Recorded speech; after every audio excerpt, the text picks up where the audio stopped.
Assalamualaikum warahmatullahi wabarakatuh. Innal hamdalillah nahmaduhu wa nasta'inuhu wa nastaghfiruh wa na'udzu billahi min shururi anfusina wa min sayyiati a'malina. Man yahdihillahu fala mudilla lahu wa man yudlil fala hadiya lahu. Asyhadu an la ilaha illallah wahdahu la syarika lahu wa asyhadu anna Muhammadan 'abduhu wa rasuluhu nabiyya ba'da. Rabbi shrah li sadri wa yassir li amri wahlul 'uqdatam min lisani yafqahu qawli. Qalu subhanaka la 'ilma lana illa ma 'allamtana innaka antal 'alimul hakim. Wa qala Allah ta'ala fi kitabihil karim wa wasdaqul qailin. A'udzu billahi minasy syaithanir rajim. Inna hadzal Qur'an yahdi lillati hiya aqwam wa yubashshirul mu'minina alladziina ya'maluna as-salihati anna lahum ajran kabira. Wa qala Rasulullah sallallahu alaihi wasallam, man salaka tariqan yaltamisu fihi 'ilman sahhala Allahu tariqan ilal jannah. Wa qala aidan, man kharaja fi talabil 'ilm fa huwa fi sabilillahi hatta yarji'a. Sadaqallahul azim wa sadaqa rasuluhun nabiyul habibul karim wa nahnu ala dzalika minasy syahidin amin ya rabbal alamin. Ma'asyiral muslimin wal muslimat, jamaah Masjid Istiqamah, karena masih suasana Syawal walaupun agak telat ya, saya ingin mengucapkan taqabbalallahu minna wa minkum, taqabbalallahu ya karim, siyaman wa siyamakum wa antum kullu amin bi khair. Innal aidin wal faizin, mohon maaf lahir dan batin. Semoga Allah menerima segala amal ibadah kita di bulan Ramadan kemarin dan Allah jadikan kita sebagai orang yang bertakwa. Bulan Ramadan sudah lewat dan pasti akan terus berputar, pasti akan terus menemui bulan Ramadan. Namun diri kita, usia kita tidak tahu apa yang akan terjadi esok, apakah masih bertemu dengan bulan Ramadan atau tidak. Ini sebuah misteri yang kita tidak tahu sama sekali karena hal yang gaib atau perkara yang gaib. Ramadan telah usai, namun semangat ibadah kita jangan pernah luntur. Jangan sampai ibadah kita karena sesuatu, karena terbatasi dengan hal tertentu ya.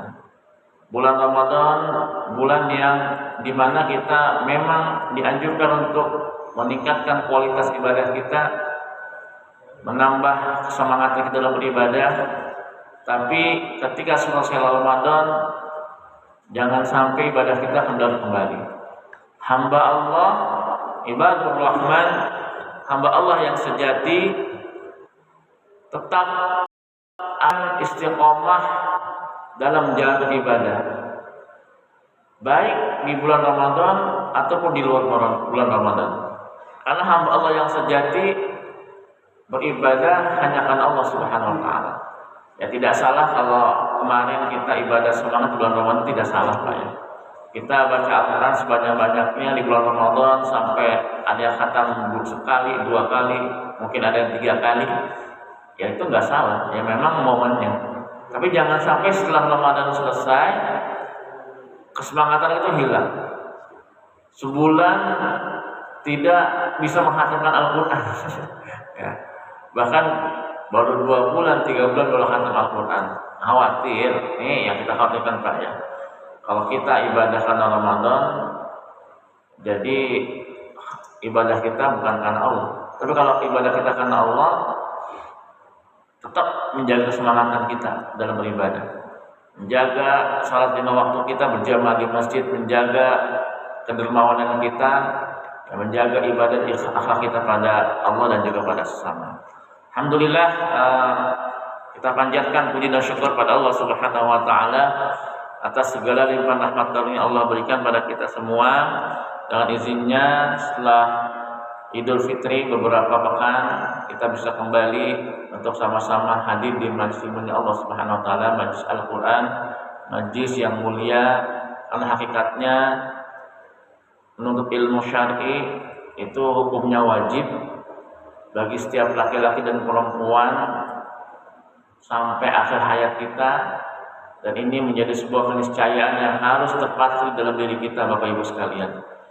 Jangan sampai terbatasi dengan usia kita. Saya udah tua, ya otak saya udah nggak sampai, contoh gitu, mohon maaf ya. Yang ngaji seperti ini kan nggak ada ujian Pak ya, nggak ada yang diuji satu-satu. Ayo Pak ujian ini saya buat soal gitu kan, enggak kan? Hanya sekedar hadir, mendengarkan tausiah, ya, untuk meningkatkan kualitas iman kita, kualitas ilmu kita. Karena kalau hanya ibadah saja yang kita lakukan tanpa ilmu yang kita dapatkan, tanpa ilmu yang bertambah terus ke dalam sanubari kita, setan akan mudah untuk menguasai diri kita. Ya, di antara tujuan setan menggoda manusia yang utama itu kan mengajak manusia kesyirikan. Ini sering saya ulang-ulang, dan juga ini mengingatkan diri saya pribadi, Bapak Ibu sekalian. Ya, walaupun saya seperti ini, bukan berarti saya nggak belajar, itu tetap saya belajar. Saya masih belajar gitu kan. Di antara tujuan setan itu selain membuat kita syirik pada Allah, bermaksiat pada Allah, itu menjauhkan hamba-hamba Allah dari majelis ilmu. Karena hanya mereka menganggap ya udah dengan ibadah salat waktu cukup. Iya, memang cukup, benar. Ya, ketika kita menunaikan kewajiban kita pada Allah salat waktu, iya benar cukup. Ya. Tapi kalau ilmu agama jarang kita asah ataupun jarang kita hadir di majelis-majelisnya ilmu Allah Subhanahu wa taala, khawatir hati kita tuh gak terkontrol, Pak. Iman kita gak terkontrol. Ya.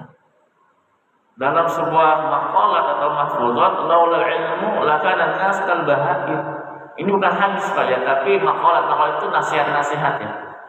Ya, yang namanya nasihat, walaupun itu bukan hadis dan itu nasihatnya baik, kita ambil Pak. Sebelum kita mulai materi kita ini, mengingatkan dari kita Pak ya, karena ini masih awal-awal setelah Ramadan, setelah Idul Fitri kan, kalau alam apa baru sekarang mulai atau sebelumnya sudah mulai saya belum tahu ya. Kalau memang ini baru mulai berarti kan perdana saya setelah bulan Ramadan ya. Setelah bulan Idul Fitri. Ya. Laula ilmu lakana sakal bahaim, ini nasihat ulama, nasihat atau mahfuz atau maqalat yang dulu saya pelajari di pondok ya. Kalau manusia itu tanpa ilmu, ilmu agama yang dimaksudkan ini, kal bahaim. Ma makna bahaim? Apa makna bahaim? Bahaim itu binatang ternak. Ya. Di dalam Al-Qur'an disebutkan walaqad zara'na li jahannam katsiran minal jinni wal insi lahum qulubun la yafqahuna biha wa lahum a'yunun la yubsiruna wa lahum adhanun la yasma'una biha ulaika kal an'am bal hum adall. Ini sama. Maknanya sama dengan tadi maqalat tadi. Ya. Betapa banyak manusia dan jin dimasukkan ke dalam neraka jahanam. Mereka punya hati tapi tidak memakai hati mereka. Mereka punya pikiran tapi tidak berpikir tentang besaran Allah. Mereka diberikan penglihatan, diberikan pendengaran, tapi tidak memikirkan untuk memikirkan kebesaran Allah, keagungan Allah Subhanahu wa taala. Ulaika kal an'am. Mereka seperti binatang ternak, balhum adall. Bahkan lebih sesat dari ini yang kita khawatirkan. Jadi ketika kita datang ke majelis ilmu, sama halnya kita punya HP kita lowbat, HP kita lemah baterainya, pasti dia dicas kan? Kalau nggak dicas, nggak bisa kita komunikasi, nggak bisa kita mengakses internet, ya. Nggak bisa kita ya menggunakan HP dengan hal-hal yang lain. Ya. Begitu pula iman kita, Pak. Kalau kita nggak mencas dengan ilmu agama, ya hanya cukup ibadah saja, ada perkara-perkara yang kita hadapi dan perkara itu diselesaikan dengan hawa nafsu. Ya, sekali lagi ini di luar sana ya, saya nggak mau bicarakan masalah yang lain ya. Siapa saja yang memalsukan ini kan hanya duga-dugaan. Siapa saja mendapat identitas dalam bentuk apapun, siapa saja untuk mencapai tujuannya, ya itu kan sebuah kepalsuan.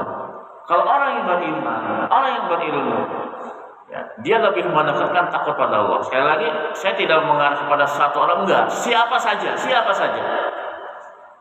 ya, yang memasukkan identitas untuk masuk kuliah, yang memasukkan identitas untuk bekerja jadi abdi negara, memasukkan identitas untuk begini. Karena juga dulu waktu saya MTQ Pak ya, memasukkan identitas itu sebuah yang lumrah gitu kan. Dulu ya, kalau sekarang udah agak ketat gitu kan. Ya. Kalau kita orang yang beriman, orang yang berilmu, kita akan mikir ini sesuatu yang Allah ridha atau tidak. Kalau Allah ridhoi, berarti jalan. Tapi kalau Allah tidak ridhoi, nah ini yang khawatir ya. Kita mencapai tujuan kita tapi dengan suatu kebohongan, maka akan ada permasalahan yang ada dalam dirinya dan tidak ada ketenangan dalam batinnya. Ya. Uang yang kita dapatkan dari hasil menipu, dari hasil memasukkan identitas kita, bukan uang yang berkah. Ya, bukan harta yang berkah. Itu yang kita khawatir. Karena kita tak paham, karena ilmu kita mengetahui hal-hal kayak gitu itu tidak boleh dalam agama, maka kita akan menghindari. Ini nih contoh yang konkret Pak ya. Ini mengingatkan diri saya pribadi ya Pak, mengingatkan diri saya pribadi. Makanya jangan pernah bosan untuk ilmu syar'i. Ya, siapapun yang menyampaikannya, seperti apapun materinya, selama itu buat kebaikan dan ada dalilnya dan tidak mengajak pada kesesatan, kita ambil kebaikan yang ada dari orang tersebut.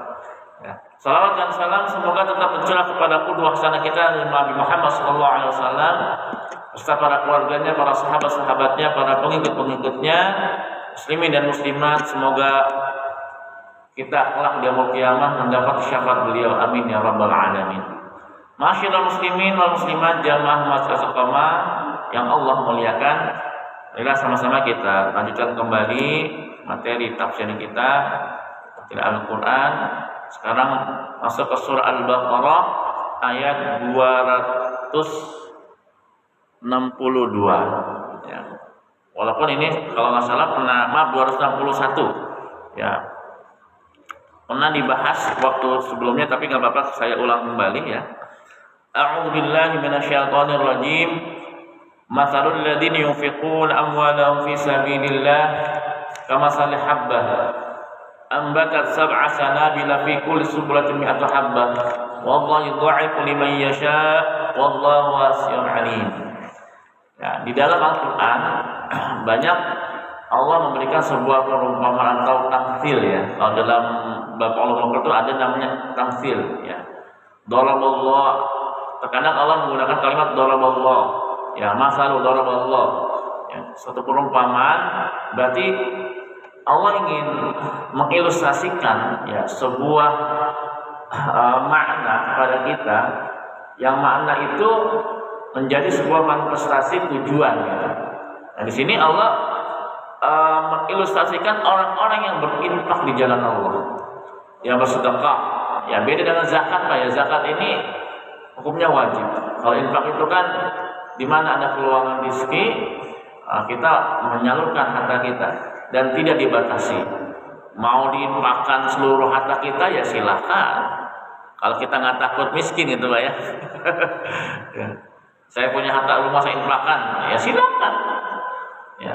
Tapi kalau zakat enggak. Kalau zakat tuh sudah ada ketentuannya Pak ya. 2,5% sampai nisab dan haul. Ya. Tapi kalau infak tidak. Sini Allah buat perumpamaan masalul ladzina yunfiquna amwalahum. Perumpamaan orang-orang yang menginfakkan harta mereka fi sabilillah, di jalan Allah Subhanahu wa taala. Nah, di jalan Allah ini bermacam-macam. Ada yang menginfakkan hartanya untuk berjihad, di makna yang asalnya berjihad di jalan Allah, ya berperang. berperang. Karena pada waktu itu Rasulullah dan para sahabat banyak melaksanakan peperangan-peperangan ya dalam hidup mereka. Ya, makanya banyak para sahabat itu yang jor-joran berinfak untuk membantu peperangan Nabi, jihad Nabi. Ya makanya yang namanya perang itu kan pasti butuh biaya Pak ya, nggak mungkin nggak butuh biaya. Mungkin Indonesia sudah pengalaman dulu dijajah sama Belanda, tidak mau terjadi lagi peperangan dengan negara yang lain ya, karena memang lumayan besar biaya untuk perang Pak ya, biaya alutsista atau biaya untuk beli senjata, beli apalah ya. Jadi nanti rakyat sengsara, khawatir. Malah dananya itu buat perang gitu ya. Harusnya buat pertumbuhan ekonomi masyarakat, malah keambil untuk itu. Ya lebih memilih jalan damai saja ya untuk sekarang ini. Kalau dulu kan memang zaman penjajah ya itu butuh biaya ya. Dan juga di sini maknanya fisabilillah itu ya berinfak selain berjihad ya. Berinfak yang paling utama itu atau sedekah pada fakir miskin. Ini diutamakan seperti dulu Pak ya, fakir miskin. Yang memang orang membutuhkan.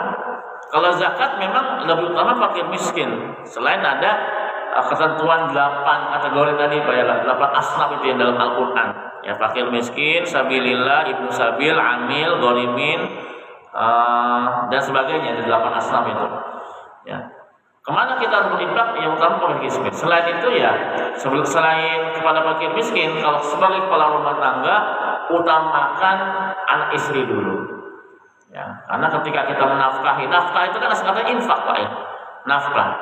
Ketika kita menafkahi anak istri itu kita juga berinfak di jalan Allah. Menafkahi anak kita untuk sekolah, menafkahi anak kita untuk pesantren, ya, buat makan mereka itu infak. Ya. Setelah itu ke siapa kalau anak laki-laki? Anak laki-laki kepada ibunya atau bapaknya masih hidup. Ya khususnya ibunya yang masih hidup. Jadi Islam sangat adil Bapak Ibu sekalian. Kenapa anak laki-laki itu bagian warisnya paling banyak? Ya karena ketika dia sudah berkeluarga, punya anak istri dan masih ada adik perempuan, ya atau ibu yang masih ada, ya kalau masih ada bapak kan bapaknya menafkahi istri anaknya. Tapi ketika bapaknya sudah nggak ada, terus masih ada ibu dan adik perempuannya, itu laki-laki punya kewajiban untuk menafkahi. Ya, punya kewajiban. Jadi bukan hanya ke anak istrinya gitu, makanya lebih banyak jatah warisnya untuk anak laki-laki. Selain kepada anak istri orang tua, kalau masih ada adik perempuannya, ya selanjutnya kepada fakir miskin. Ya. Terus setelah itu kepada siapa lagi ya? Kalau sudah kepada fakir miskin, kepada orang tua sudah, ya, ya ini berinfak untuk masjid, untuk pesantren, untuk kegiatan sosial, ya. Dan tidak dibatasi nominalnya, tidak dibatasi ketentuan berapa persennya kalau untuk berinfak. Nah, dan di sini Allah membuat tamsil atau perumpamaan orang yang berinfak di jalan Allah dengan tadi kategori tadi ya, di dalam tafsir ini sabilillah dalam kategori yang tadi. Kalau sekarang kan tidak ada tidak ada peperangan dengan orang kafir ya, berarti kan ke bab selanjutnya. Kama tali habba, seperti satu bulir. Ya, ini bahasa Indonesia katanya bulir atau satu biji ya. Ambatat sab'a sanabila. Yang satu biji itu menumbuhkan sunbul, sanabila, ya, batang. Ya, kalau dalam surat itu ada tuh, pada fi sunbulillah qalilan mimma tuhsinun ya. Ada dalam surah Yusuf itu. Luar biasa, Nabi Yusuf ini adalah nabi yang punya pemikiran yang sangat luas ya. Di zaman ini belum ada teknologi yang bisa menyimpan makanan sampai 7 tahun Pak ya. Ya, kalaupun ada ya nggak apa-apa, tunjukkan ke kita gitu kan. Ya, ini sudah ada di zaman Nabi Yusuf. Bayangkan menyimpan makanan atau gandum selama 7 tahun. Bapak Ibu menyimpan beras sebulan, 2 bulan, 3 bulan dikutuin ya. Ini 7 tahun ya, ini luar biasa. Ya, luar biasa, belum ada internet, belum ada mesin yang canggih, tapi Nabi Yusuf dengan mujizat dari Allah, ilham dari Allah bisa menanam 7 batang. Ya. Wa fi kulli sunbulatin mi'atu habbah. Dan setiap batang itu menumbuhkan 100 bulir atau 100 buah. Jadi satu biji, satu bibit menumbuhkan 7 batang, dan setiap batang itu menumbuhkan 100 bulir atau 100 biji. Itu perumpamaannya, Pak. Ya. Kalau kita menginfakkan harta karena Allah 5.000 contohlah misalnya, ya tinggal hitung aja 5.000 jadi 7 batang. 7 batang ya. Wallahu yudha'ifu liman yasha, dan Allah melipat gandakan ya pahala pada siapa saja yang Allah kehendaki. Mana qasa malu min sadaqah. Tidak akan pernah berkurang harta yang disedekahkan, harta diinfakkan jalan Allah Subhanahu wa taala. Ya. Yang sudah jelas Allah melipat gandakan pahala at-ta'ibu tsawab liman anfaqa fi sabilihi wa batigha'a mardatihi. Dengan syarat tadi, siapa saja yang menginfakkan harta Allah, hanya menginfakkan hartanya di jalan Allah Subhanahu wa taala, ya, yang hanya mengharapkan ridha dan wajah Allah Subhanahu wa taala, itu syaratnya. Makanya nanti di ayat selanjutnya itu Allah buat perumpamaan lagi.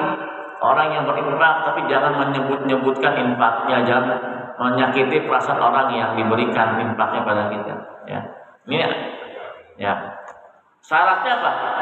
Mencari ridha Allah Subhanahu Wa Taala, mencari ridha Allah. Dalam ayat yang lain, infak ini diibaratkan dengan kita menyebarkan kebaikan. Ya. Nah, tadi kan ayat yang saya baca tuh ya di surat Fussilat. Nah, ini makna dalam tafsir yang lain, Pak. Wa man ahsanu qawlan mimman da'a ila Allah wa 'amila shalihan wa qala innani minal muslimin. Dan perkataan yang paling baik di sisi Allah yaitu orang yang selalu mengajak kepada kebaikan. Makanya saya udah 2 bulan 3 bulan ini membuat channel YouTube yang isinya ya kalau mungkin anak muda sekarang nggak tahu suka apa tidak ya, isinya ya konten-konten tausiah, konten-konten ceramah, bacaan Al-Quran sebagainya. Ya saya karena merasa saya ini merasa mungkin ibadah sholat saya belum sempurna. Ya walaupun itu ibadah paling utama kayak sholat ya. Makanya apa nih cara yang lain untuk menambah pahala kebaikan saya? Makanya saya menebarkan kebaikan selain di majlis ini. Kalau majlis ini kan majlis ilmu terbatas, orangnya itu saja, Pak ya. Kalau sekarang kan medsos, siapapun bisa mengakses. Ini harus kita hati-hati juga, Pak. Jangan sampai kita menyebarkan sebuah kejelekan di medsos, di YouTube, di IG, di FB dan sebagainya, dan khawatir kejelekan yang kita contohkan menjadi apa? Dosa jariyah. Tapi kalau kebaikan yang kita tebarkan di dunia maya selain di offline ini, Pak ya, dan ada orang yang mengikuti, ada orang yang mendapatkan hidayah dari tangan kita, ya dari wasilah kita, nggak kebanyak investasi pahala. Ini kitab yang dikarang Ibnu Katsir ya. Ini masih dipakai jutaan manusia, ya umat Islam. Setiap buku ini dipakai, ya digunakan, ya betapa banyak pahala yang terus mengalir. Ya silakan Bapak Ibu buat konten-konten kebaikan ya, selain dagangan Bu ya. Selain itu mah beda lagi ya, itu kan bisnis. Selama buat kebaikan nggak masalah. Ya. Apa nih? Setiap hari apa kebaikan yang saya ingin sebarkan kepada masyarakat? Kata Allah, "Man jabil hasanati falau asyru amsalihha." Dalam surah Al-An'am itu. Barang siapa yang mengajak kebaikan, maka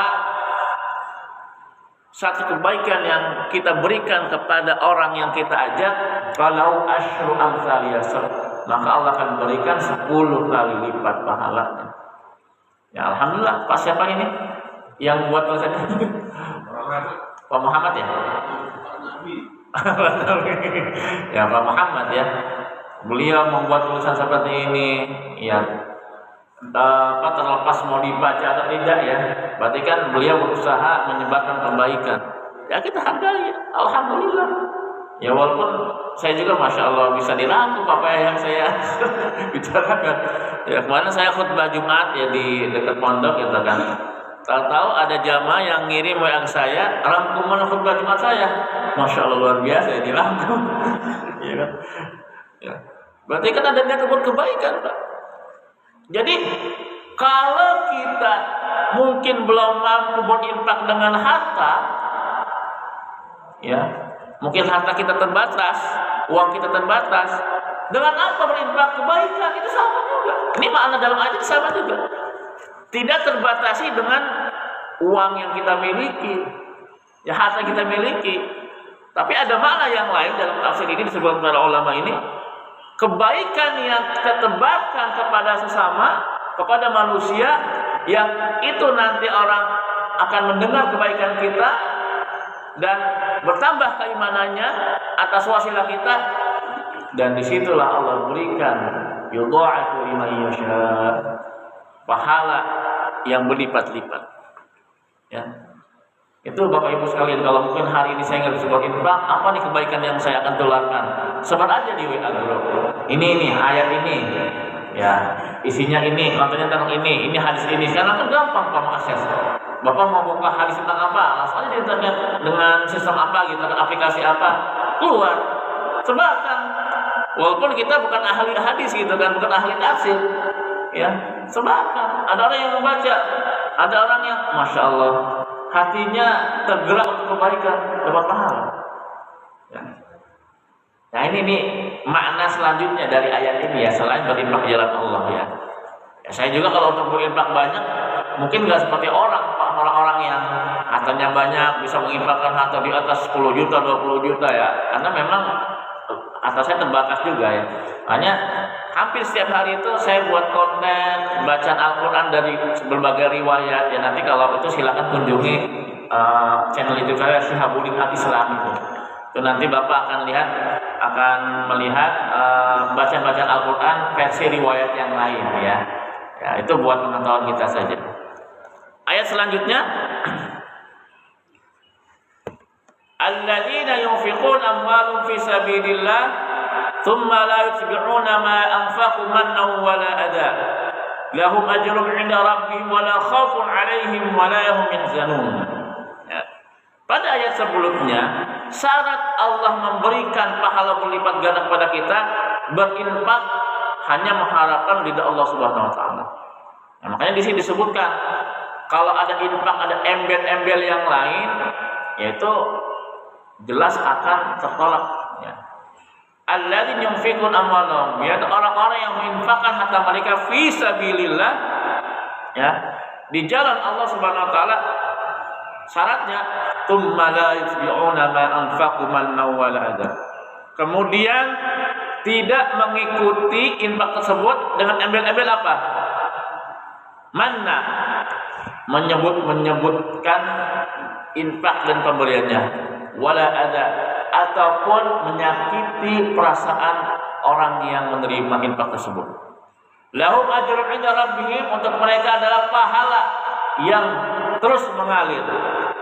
Wala khaufun 'alaihim wala hum yahzanun, dan tidak ada rasa takut dan khawatir bagi mereka. Nah ini, selain nanti saya akan mengingatnya di saya pribadi Pak. Kalau dalam hadis itu yunfiqu yamini wa la ya'rifu shimalahu. Ya. Ini sebuah perumpamaan yang diberikan oleh Rasulullah pada kita. Ketika kita berinfak dengan tangan kanan, jangan sampai tangan kiri tahu. Maksudnya bukan begini, kita infak tangan kiri kita sembunyiin, bukan gitu Pak ya. Ya. Jadi ketika kita berinfak pakai tangan kanan, ya udah lupakan, biar Allah yang membalas. Makanya kata Ibnu Qudamah dalam kitab Minhajul Qasidin, dia mengatakan kalau untuk kebaikan, ya nisyan al-hasanat al-madiyah. Kalau kita berbuat kebaikan, kata beliau, ini nasihat bukan hadis, lupakan, jangan disebut-sebut lagi. Ini mengingatkan saya pribadi Pak ya. Oh, kemarin saya berinfak tuh 1 juta ke Masjid Istiqomah. Wah, dia disebar di medsos. Saya baru kemarin mau infak nih di Masjid Istiqomah, ada, gitu kan? Dia kan kalau Ibnu tadi, Imam Ibnu Global, melupakan kebaikan yang sudah kita kerjakan. Tapi untuk masalah dosa atau keburukan, apa kata nasihat beliau? Ya, nisyan as-sayyi'at al-dzikra as-sayyi'at al-madiyah. Selalu mengingat kejelekan yang pernah kita lakukan sebelumnya. Artinya apa? Supaya kita sadar, ya Allah, ini keburukan yang saya lakukan, ya, az-zulmun al-madiyah, mengingat dosa-dosa yang pernah kita lakukan agar apa? Kita sadar dan tidak melakukannya lagi. Ya, ini konteksnya, ini mengingat dari saya pribadi, Pak, ya. Ya, apakah saya pernah menyebut-nyebut pemberian saya gitu? Ini mengingatkan dari saya pribadi. Dan kasus seperti ini, ya, yang sekarang lagi ngetren ya Pak ya di antara kita. Bismillah. Ya, ini mengingatkan dari saya pribadi sekali lagi. Ya. Selfie depan Ka'bah. Ya, kita nggak tahu niatnya ya. Sebenarnya niatnya baik.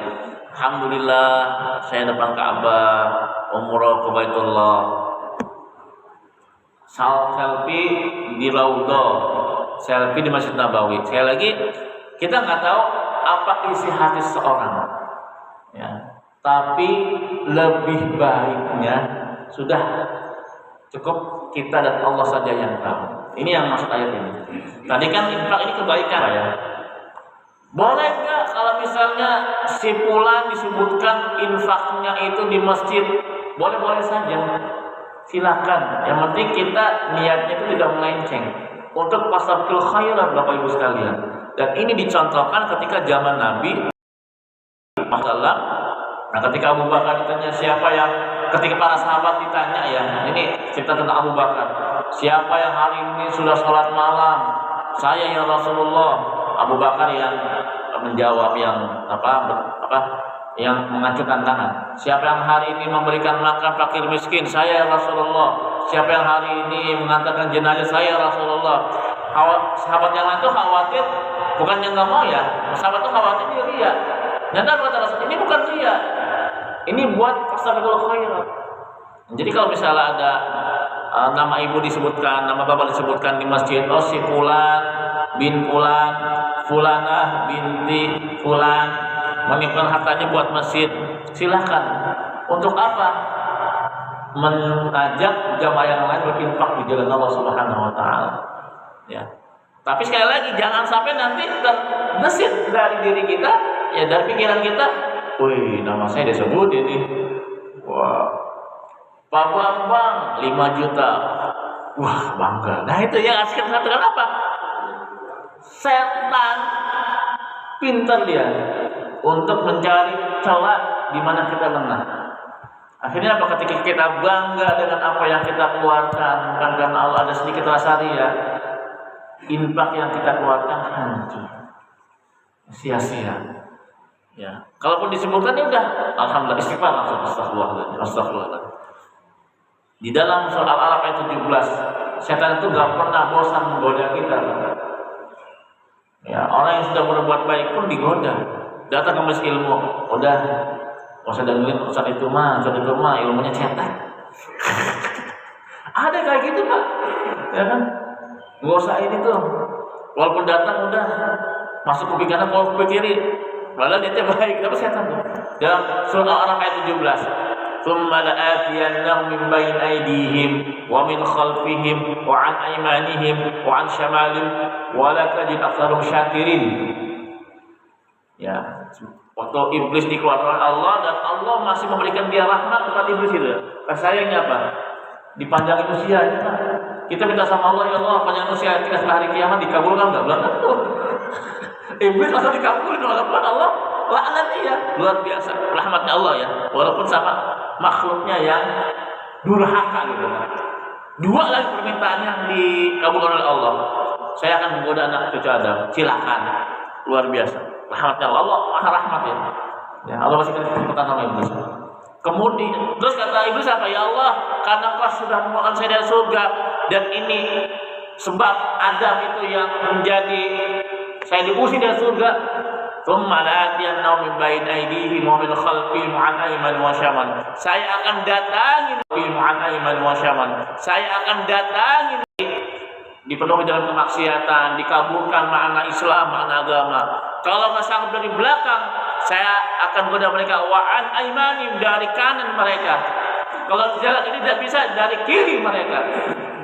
Ya. Oke lah, kalau orang yang sudah terbiasa berbuat maksiat di sana, yang terbiasa meninggalkan sholat, yang terbiasa mabok-mabokan, mohon maaf, yang terbiasa main judi, berzina dan sebagainya, kata setan ini mah teman gua. Apa yang gua goda lagi, silanya gitu ya. Justru kita ini yang digoda oleh iblis, yang mereka mati-matian. Bagaimana caranya? Ketika amal ibadahnya rusak, amal ibadahnya hancur, sia-sia. Ini yang saya juga khawatir gitu. Ya Allah. Makanya kalau dalam ibadah itu kita harus tanamkan sifat targhib, mahabbah, raghbah, raja. Rasa takut, rasa harap, rasa cemas. Dan ini saya juga terus melatih Bapak Ibu sekalian. Ini saya juga terus melatih Bapak Ibu sekalian. Ini saya juga terus melatih Bapak Ibu sekalian. Karena khawatir setan itu akan menggoda kita dari cara yang lain. Wah, ketika ada seorang alim, orang yang pandai, menyampaikan ilmuwan, oh hebat Anda, bisa menyampaikan ilmu agama, Anda hebat ya. Yang lain bodoh, itu iblis. Dan ini pernah terjadi oleh seorang nabi, Pak, ya mohon maaf ya, Nabi Musa alaihissalam. Itu dalam hadis qudsi, ini hadis sahih. Ya, kenapa Nabi Musa itu bisa menemukan Khidir? Awalnya ketika ditanya sama muridnya, ya beliau namanya manusia, beliau lupa. Ya guru, ya Nabi Musa, siapa orang yang paling pandai di muka bumi ini? Kayaknya nggak ada selain saya. Langsung Allah tegur. Ya, dengan datangnya Nabi Khidir. Pada seorang nabi, tapi namanya nabi kan Allah berikan apa? Perlindungan, ya Allah berikan peringatan. Ternyata yang beliau belajar Nabi Khidir bukan belajar ilmu yang kayak begini, tapi ilmu yang dia nggak tahu, ya kan? Bunuh anak kecil, ngelobangi perahu, membetulkan rumah yang sudah rusak, punya anak yatim. Karena pikiran Nabi Musa alaihissalam ketika belajar sama Nabi Khidir, belajar Al-Quran istilahnya gitu ya, belajar ilmu agama, ternyata beda itu. Hati-hati Pak, hati-hati. Ini akhirnya dengan ini, jangan sampai kita merusak amal ibadah kita dengan tadi. Makanya nanti di ayat yang 214, kalau hari ini cukup, kalau nggak cukup kita bahas di bulan depan insyaallah. Yang perumpamaan orang menimpa hartanya karena riya bagaikan batu yang di atasnya tanah, kena air hujan dan tanah itu habis. Artinya apa? Tanah itu ibaratkan amal ibadah kita, Pak, amal soleh kita. Karena terkikis dengan riya, ujub, takabur, akhirnya tanah yang dibatu itu habis. Itu yang kita khawatirkan. Ini Pak. Jadi setan itu pintar. Mereka hidup tuh udah berabad-abad lamanya. Usia kita ada 1 abad sekarang, Pak? Nggak ada kan? Belum ada, nggak ada kan, Pak? Rata-rata 50-60 Pak ya, 40 mungkin ya. Mungkin ada yang 30, mungkin ada yang 20. Iblis itu dari awal penciptaan alam semesta, dia udah bercokol ya. Awalnya dia soleh, alim, karena gara-gara si Adam ini kata iblis dia penyebab ini. Dia rela dilantik oleh Allah gitu kan. Ya. Ini ilustrasi apa? Munasabahnya ke situ. Ya, ini mengingatkan saya pribadi ya. Ya udahlah kalau kita misal ibadah dimanapun itu kan. Ya, di Mekah, di Madinah, di Palestina atau di mana, ya udah cukup Allah dan kita saja yang tahu. Khawatir iblis masuk, ibadah umrah kita puluhan juta, ibadah haji kita mungkin ratusan juta, ya terus kita foto di Arafah, foto depan Ka'bah, iblis masuk, setan masuk, ibadah kamu hebat di Mekah loh, yang lain mah nggak bisa itu. Pahala 1000 pahala, luar biasa. Ada rasa ujub, terkikis, habis. Itu. Satu ayat lagi, Pak. Satu ayat lagi. Qaulun ma'rufun wa maghfiratun khairun min shadaqati yasma'uha adza. Wallahu ghaniyyun halim. Qaulun ma'rufun. Nah, ini ada kaitannya dengan ayat-ayat tadi ya sebelumnya. Perkataan yang baik, ya qaulun ma'ruf. Ya, perbuatan yang baik Ya, menyampaikan dakwah, menyampaikan kebaikan seperti apa yang saya lakukan ataupun Bapak yang lakukan nanti di medsos dengan menyebar kebaikan-kebaikan. Wa maghfiratun, dan sifat maaf, sifat pemaaf pada diri kita khairun, lebih baik kata Allah, min sadaqah, dari sedekah infak, yasba'uha adza, yang diikuti dengan menyakiti perasaan penerimanya dengan menyebut-nyebut kebaikan kita atau menyebut infak kita. Dan ada juga bahkan orang yang berinfak, nih gua kasih nih 500 ribu. Ya, kalau gua gak kasih tuh sengsara lu, mati lu, gak bisa makan lu. Ya, jangan lah. Ya, udah kasih aja. Jangan sampai kita menyakiti. Ya kalau kita malah ngapain lu gak sudi begitu. Ya kayak gitu direndahkan, udah kita infak. Ya. Itu. Tadi kata Allah, perkataan yang baik, mengajak kebaikan. Wa man ahsanu qawlan mimman da'a ila Allah wa 'amila shalihan. Perkataan yang baik insya Allah orang yang berkata baik dan mengajak orang dalam kebaikan. Itu lebih baik daripada kita bersedekah tapi menyebut-nyebutkan atau bangga nama kita disebutkan di masjid. Wah, bangga dengan infak yang besar, ya.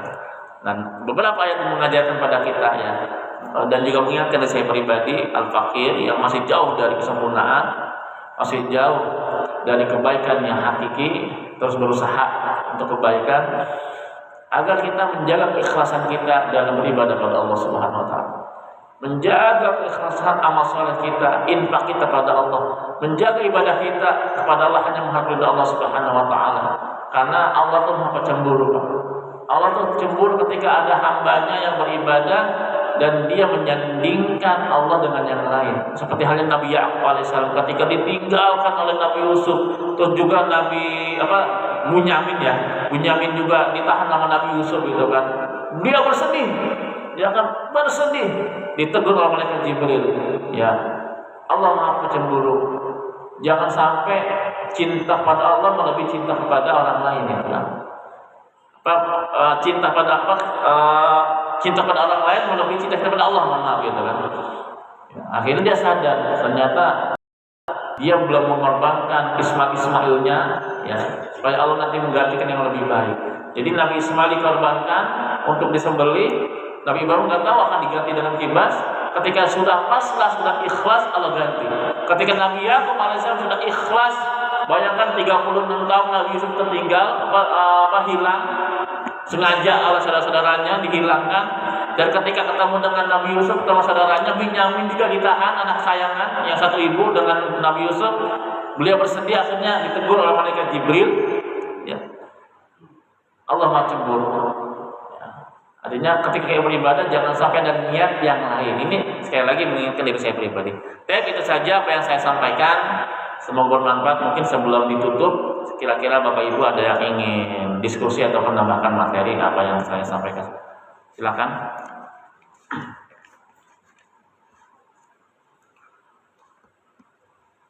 Tidak ada, Pak? Ya, alhamdulillah kalau tidak ada.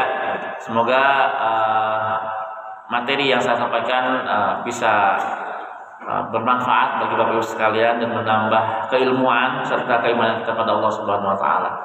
Yang benar datang dari Allah Subhanahu wa taala, yang salah dari saya pribadi al-fakir. Kita tutup dengan hamdalah. Alhamdulillahirabbil alamin. Subhanakallahumma wa bihamdika asyhadu an la ilaha illa anta astaghfiruka wa atubu ilaik. Assalamualaikum warahmatullahi wabarakatuh.